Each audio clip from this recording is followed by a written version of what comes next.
Adão e Eva no Jardim do Éden. Depois que o mundo foi criado, depois que a luz separou as trevas, depois que a terra floresceu e os céus se encheram de estrelas, Deus preparou um lugar especial. Não era apenas um pedaço de terra, não era apenas um belo cenário, era um jardim, um espaço onde o céu e a terra pareciam se tocar, onde tudo respirava harmonia, onde nada estava fora de ordem. Esse lugar recebeu um nome: Éden. No Éden não havia escassez, não havia medo, não havia dor, não havia morte. A terra produzia sem esforço.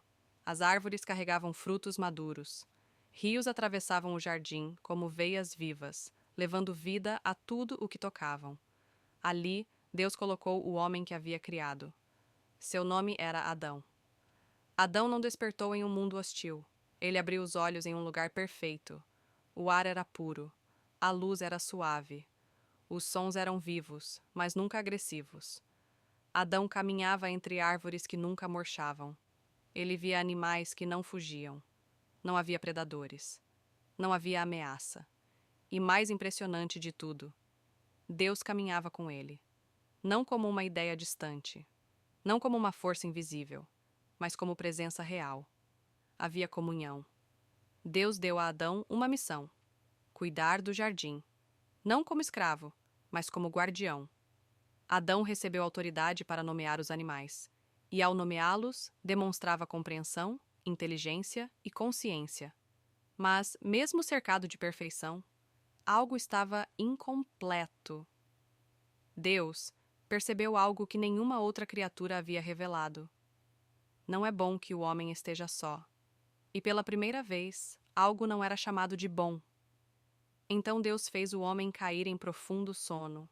Enquanto Adão dormia, Deus tomou uma de suas costelas. Não da cabeça, para que a mulher não o dominasse, nem dos pés, para que não fosse dominada, mas do lado, para que estivesse ao seu lado. E daquela costela, Deus formou a mulher. Quando Adão acordou e a viu, ele reconheceu algo que nunca havia visto antes. Não era apenas outra criatura, era alguém como ele. Esta é osso dos meus ossos e carne da minha carne.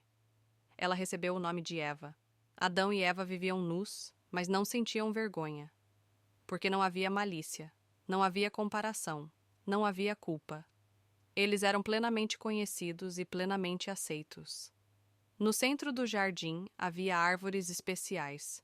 Entre elas, duas se destacavam: a árvore da vida e a árvore do conhecimento do bem e do mal. Deus deu liberdade ampla a Adão e Eva. Podiam comer de todas as árvores, sem exceção, exceto uma: a árvore do conhecimento. Deus foi claro: no dia em que dela comerem, certamente morrerão. Não como ameaça, mas como advertência. O limite não existia para restringir a vida, existia para protegê-la. Mas o Éden não era habitado apenas pela humanidade. Havia uma criatura astuta, inteligente, observadora: a serpente. Ela não atacou com força, não usou violência, ela usou dúvida.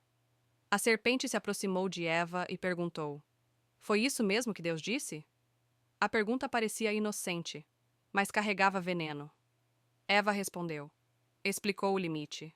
Repetiu a ordem. Então a serpente fez algo perigoso. Ela contradisse Deus. Vocês não morrerão.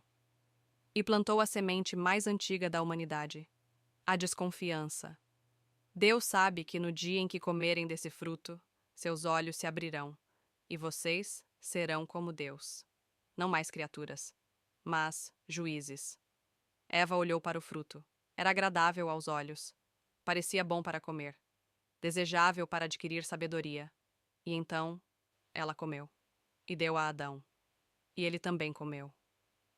No instante seguinte, algo se quebrou. Não houve trovão. Não houve terremoto. Mas algo invisível morreu. Os olhos se abriram. Mas não para si a glória. Abriram-se para cor a vergonha. Eles perceberam que estavam nus. E, pela primeira vez, sentiram medo. Tentaram se cobrir, tentaram se esconder. Quando Deus veio caminhar no jardim, chamou: Adão, onde você está? Não porque Deus não soubesse, mas porque Adão já não estava onde costumava estar. Adão respondeu com medo. A comunhão havia sido quebrada. Deus questionou. Ouviu. E então declarou as consequências. A serpente foi amaldiçoada. A terra foi afetada. O trabalho se tornou árduo. A dor entrou na existência humana. E o ser humano foi expulso do Éden. Não por crueldade, mas por misericórdia. Para que não comesse da árvore da vida e vivesse eternamente em um estado quebrado. Querubins foram colocados à entrada do jardim, com uma espada flamejante. O caminho de volta estava fechado, mas a história não terminou ali. Mesmo no julgamento, Deus deixou uma promessa: que um dia o mal seria vencido, que a separação não seria eterna. O Éden foi perdido, mas a esperança nasceu. E essa história não é apenas sobre um jardim antigo, é sobre escolhas, limites, liberdade, confiança. É sobre o que acontece quando o ser humano decide definir o bem e o mal por conta própria. E também sobre um Deus que, mesmo diante da queda, não abandonou sua criação.